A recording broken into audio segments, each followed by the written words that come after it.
इसने क्या बोला? साईं बंदगी सतनाम। सदगुरु कबीर साहिब की जय, सदगुरु मदनपति साहिब की जय, सदगुरु नितनदास जी साहिब की जय। मैं आज मगर स्थान में आया हुआ हूँ और यहाँ सदगुरु कबीर साहब अपना अंतिम अंतर्ध्यान हुए थे। वो जगह आपको वीडियो में बता रहे हैं, वो आप देखिए। इधर वो बाग बगीचा लगा हुआ है और यहाँ साहिब की ये कार आ रही है।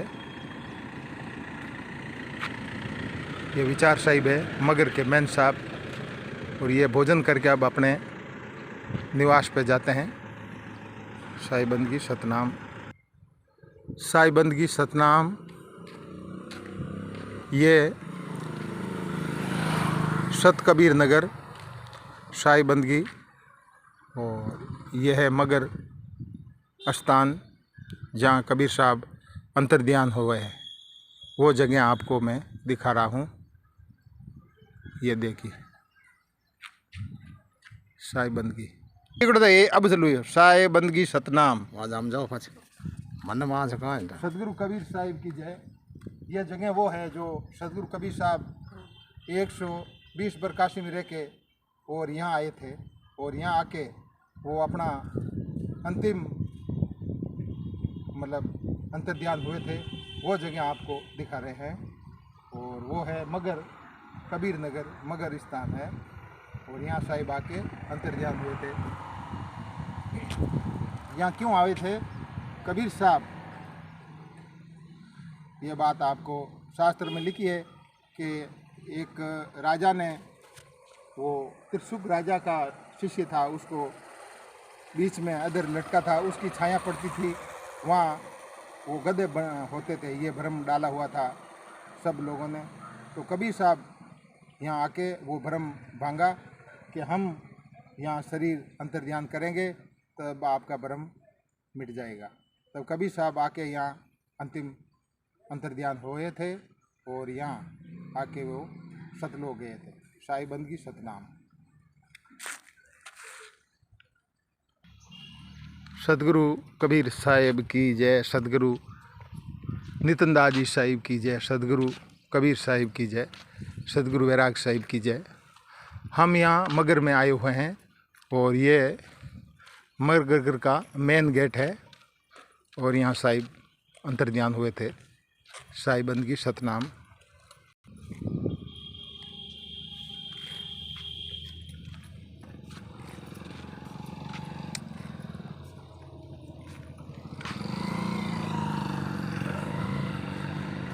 साहिब बंदगी सतनाम, साहिब बंदगी सतनाम।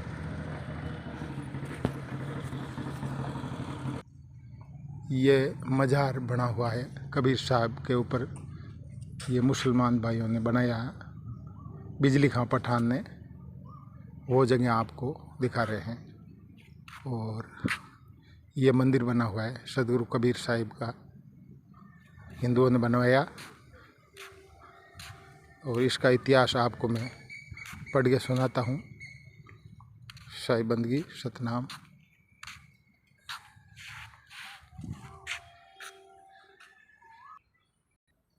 साईं बंदगी सतनाम। ये कबीर साहब का मंदिर बना हुआ है, और ये मुसलमान भाइयों ने मज़ार बनाया हुआ है, और साइड में ये कमाल साहब की समाधि भी लगाई हुई है। ये बात आपको बता रहे हैं। साईं बंदगी सतनाम। मगर से सतलोक गमन। मगर से रहते हुए कुछ सालों बाद सदगुरु कबीर साहिब ने एक दिन अपने अनुयायियों सुरती गोपाल साहिब, नवाब बिजली खां पठान और कमाली साहिब तथा अन्य भक्तों को बुलाकर अपने परम धाम जाने की बात कही और अंतिम उपदेश दिया। साधना में बैठ गए। सदगुरु के धर्म धाम जाने की बात सुनकर सभी शिष्य एवं भक्तगण व्याकुल हो गए। ये सब खबर तुरंत सभी जगहों पर फैल गई और नारी पुरुष संत भगत आदि सभी रोने लगे। गुरुभाई रविदास जी काशी, पद्मावती जी सेन जी उज्जैन, पिंपा जी नारनेर मध्य प्रदेश, धन्ना जी एवं काशी नरेश श्री वीर सिंह देव बघेल, तत्वाजी, जीवाजी, कबीर वट, भेरुंच, जागू साहिब, कटक उड़ीसा व अन्य सभी शिष्यों को दहाऊं शान की सूचना भिजवाई। साहिब की अंतिम दिशा जानकर श्री सुरती गोपाल जी साहिब ने अन्य शिष्यगण सभी रोते हुए सदगुरु के ओट में चले गए। सदगुरु के चरण को पकड़कर रोने लगे। इस प्रकार आपकी भीड़ लग गई। सभी लोग साहिब की इस दशा को देखकर अचेत हो गए। सभी को व्याकुल देखकर सदगुरु कबीर साहिब ने लोगों को समझाया और संतोष दिलाया कि तपश्चात सदगुरु ने रविदास जी से कहा, तुम इन सभी को संभालो और मुझे देर हो रही है। अंत में कमाल साहिब एवं सुरती गोपाल साहिब बुलाया और छाती से लगाकर कहा, तुम लोग चिंता मत करो, मैं सदा तुम लोगों के साथ रहूँगा और तुम लोगों की इच्छा हो जो होगी वे पूरी हो जाएगी। शांत चित्त रहो, मेरी बात का ध्यान रखना। अब मैं पूर्व कुट्टी में जा रहा हूँ, तुम लोग पूर्व कुट्टी का दरवाज़ा बंद कर दो।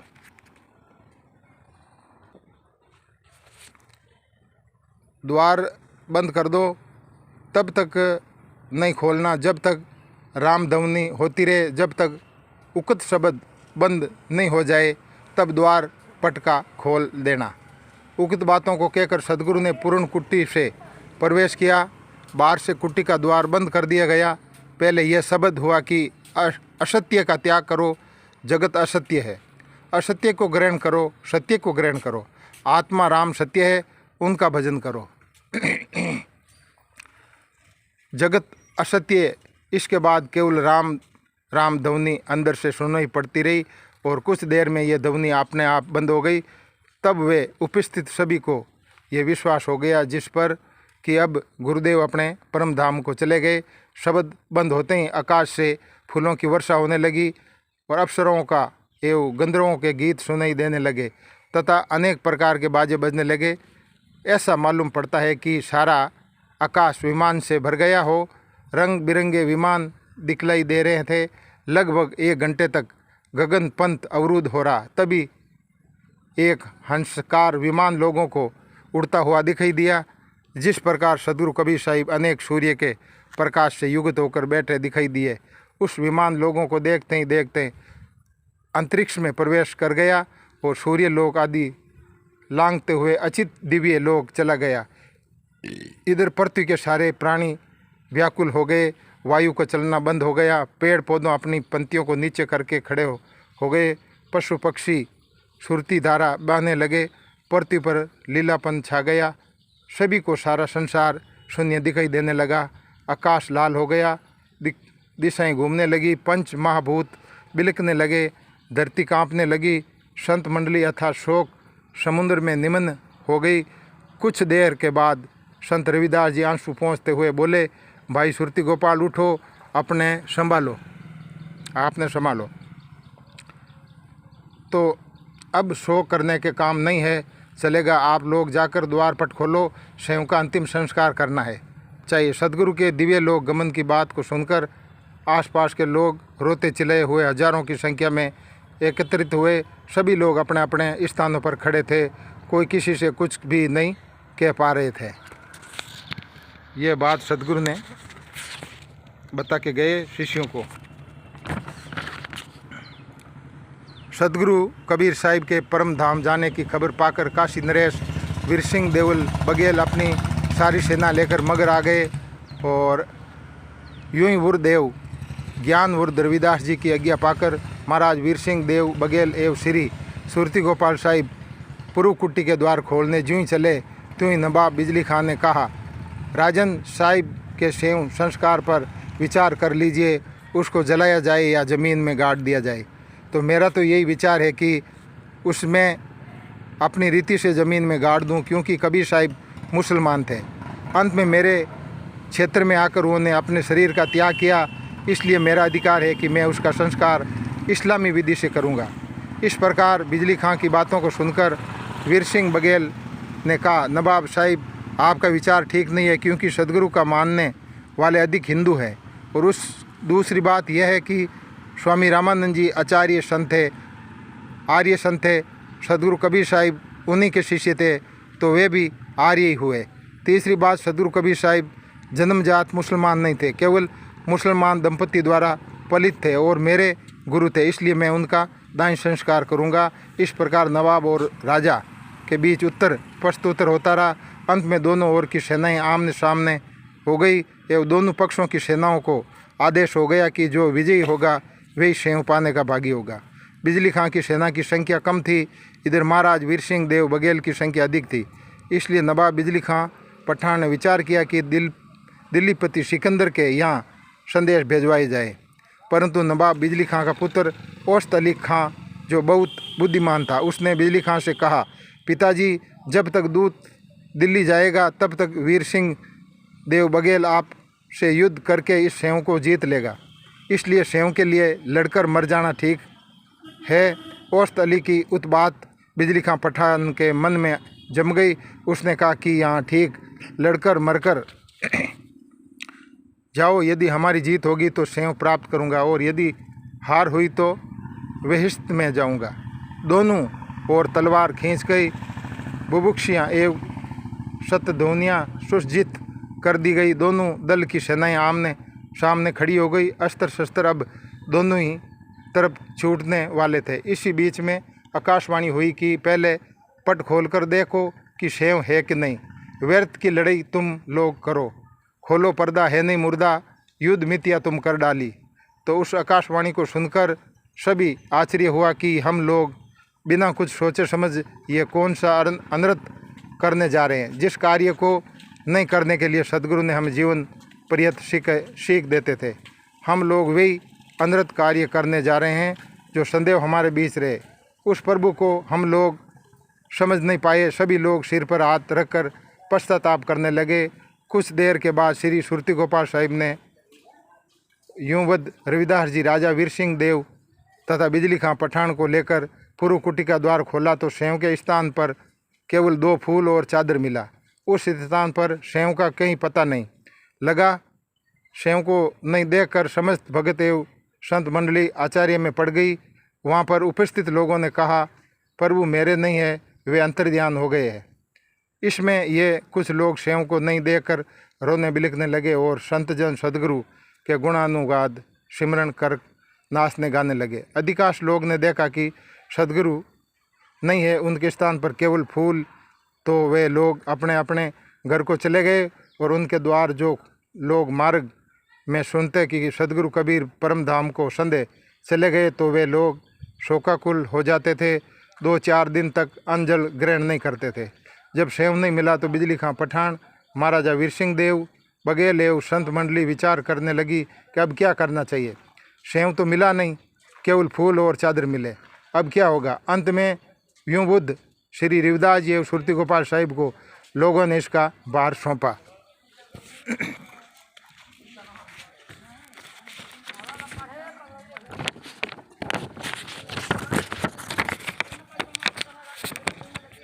और दोनों महापुरुषों ने विचार किया कि चादर बिजली खां को पठान को दे दो और फूल राजा वीर सिंह देव बघेल को।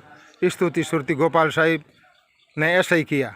परिणाम स्वरूप उक्त बांटकर से दोनों पक्षों में बड़ी प्रसन्नता हुई, क्योंकि जिस चादर को सदगुरु ओढ़ते थे वह चादर नवाब बिजली खां पठान को प्राप्त हुई और चादर को श्री नवाब बिजली खां पठान ने कब्र दे दिया, जिस पर मजार का निर्माण हुआ। ये मजार आज वर्तमान है। और दूसरी ओर काशी नरेश महाराजा वीर सिंह बघेल ने अपने प्राप्त फूल का दान संस्कार करके उसी स्थान पर समाधि दे दी। यह समाधि यह है। मुस्लिम वाले समाधि के पूर्वी संभाग में सटे एक ही प्रमाण के महाराजा ने समाधि दी और अपनी अपनी कार्यविधि से बाद महाराजा वीर सिंह कबीर साहिब के निर्माण के उपलक्ष्य में एक विशाल भंडारे का आयोजन किया और उस भंडारे में दीन दुखियों को भोजन कराया गया। उसी प्रकार बिजली खां पठान ने भी तीसरे दिन एवं 40वें दिन एक फकीर भोज दिया। उसमें भी बहुत गरीब भूखे नंगे लोगों ने खाना खाया। इसके बाद उस सभी गरीबों दीन दुखियों को वस्त्र आदि भी दे दिए। कबीर साहिब की निर्वाण तिथि माघ शुद्ध एकादशी विक्रम संवत 1575 के दिन की थी। इसलिए मगर में आज भी माघ शुद्ध एकादशी तिथि को कबीर साहिब का निर्वाण दिवस के रूप में मनाया जाता है। साहिब बंदगी सतनाम।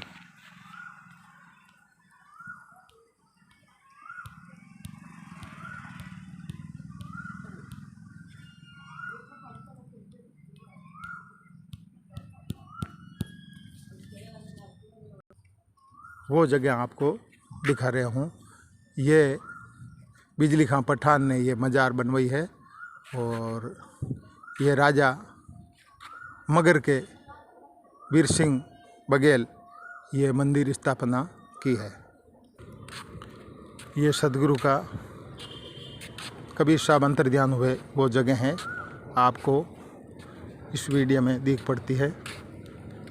और यहाँ सब साधु लोग रहते हैं और ये मुख्य कबीर साहब का मेन गेट है, वो मंदिर है साई बंदगी सतनाम।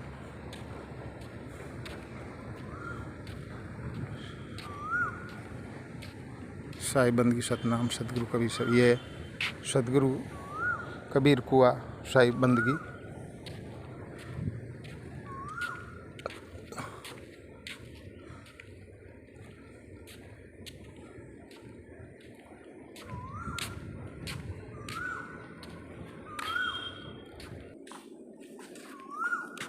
ये सतगुरु कबीर साहब का मतलब समाधि स्थल में जा रहे हैं, वो जगह आपको दिखाएंगे, आप ध्यानपूर्वक देखना। साई बंदगी सतनाम, साई बंदगी सतनाम। ये सतगुरु गुफा द्वार है जहाँ सतगुरु ने अपना ध्यान सुमरण करते थे, वो जगह आपको बताने जा रहे हैं। साई बंदगी सतनाम बहुत बड़ा आश्रम है, यह बहुत अच्छी जगह है। यहाँ पर मोदी ने आके यहाँ सभा की और मीटिंग ली और 20 करोड़ रुपया लगाने को यहाँ घोषणा की थी। वो योगी जी ने यहाँ पूरा काम करवाया है।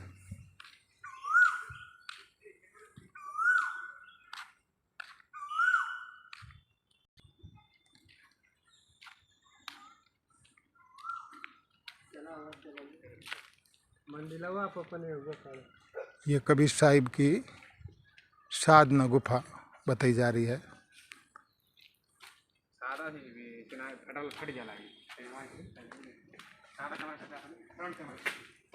यह जगह लिखी है कबीर साहब की साधना गुफा और ये गुफा प्रवेश, यहाँ कबीर साहब गुफा में प्रवेश होकर और अंतर्ध्यान हुए थे। साई बंदगी सतनाम, वहाँ एक संत महात्मा बैठा है कबीर साहब के पास।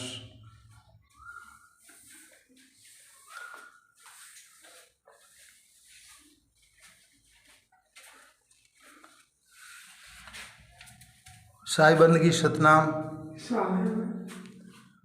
ये कबीर साहब यहाँ गुफा से अंतर्ध्यान हुए हैं, वो जगह आपको बताई जा रही है। और ये संत महात्मा बैठे हैं यहाँ। साई बंदगी सतनाम।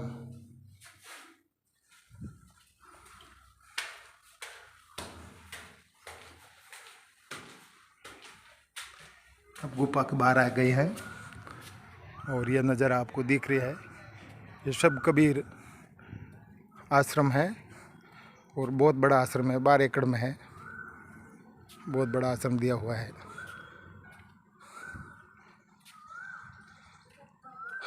और ये योगी ने संत कबीर नगर के संस्थापक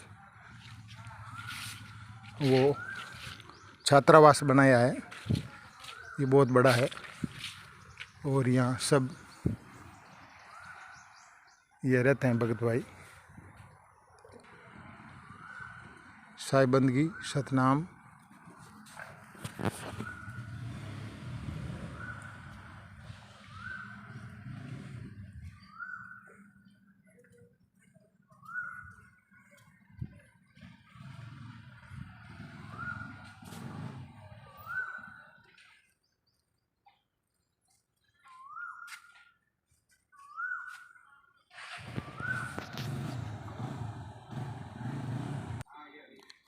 ये लिखा है उत्तर प्रदेश राज्य पुरातत्व विभाग द्वारा शिक्षित संत कबीरदास जी की समाधि एवं मजार।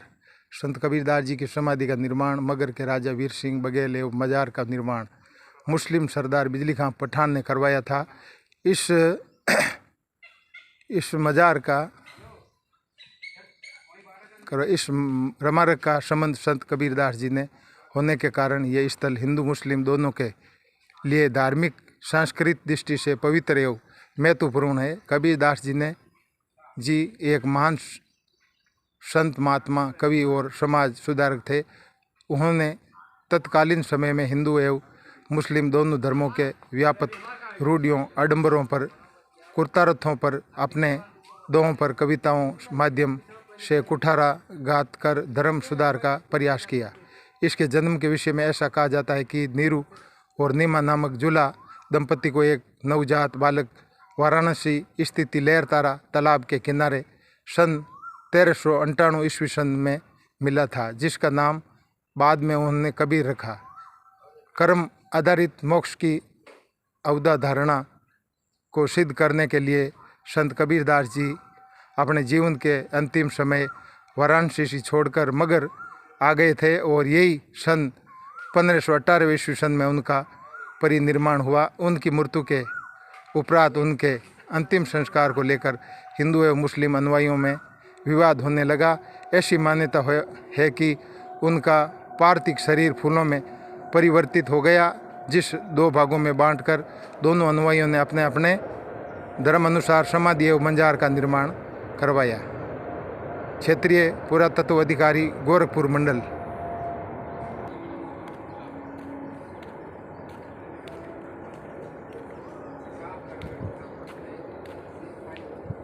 અને અમારો જવાબ